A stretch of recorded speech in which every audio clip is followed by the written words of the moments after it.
إن في الدنيا سلاما وظلال.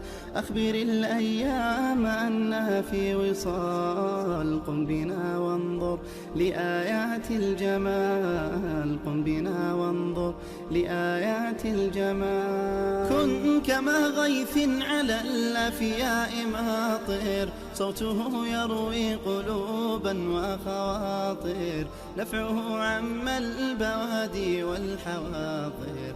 قم بنا وانظر لآيات الجمال. قم بنا وانظر لآيات الجمال. لا يزال الخير حيا لا يزال، إن في الدنيا سلاما وظلال.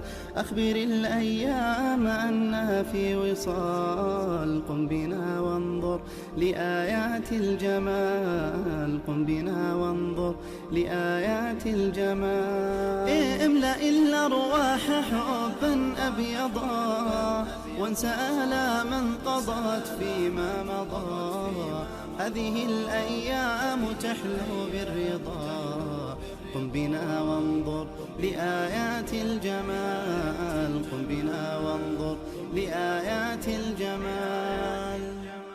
لا يزال الخير حيا لا يزال، إن في الدنيا سلاما وظلال.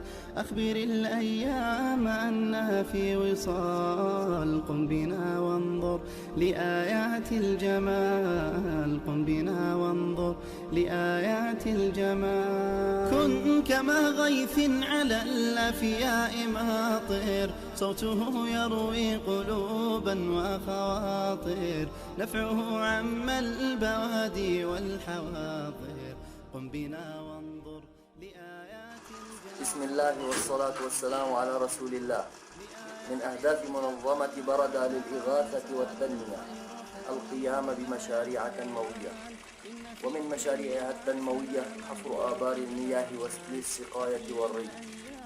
وهذا مشروع حفر بئر في بلدة آفس من ريف محافظة إدلب، يستفيد منه طلاب معاهد المدينة النبوية فرع آفس، ومن يرغب من عموم المسلمين.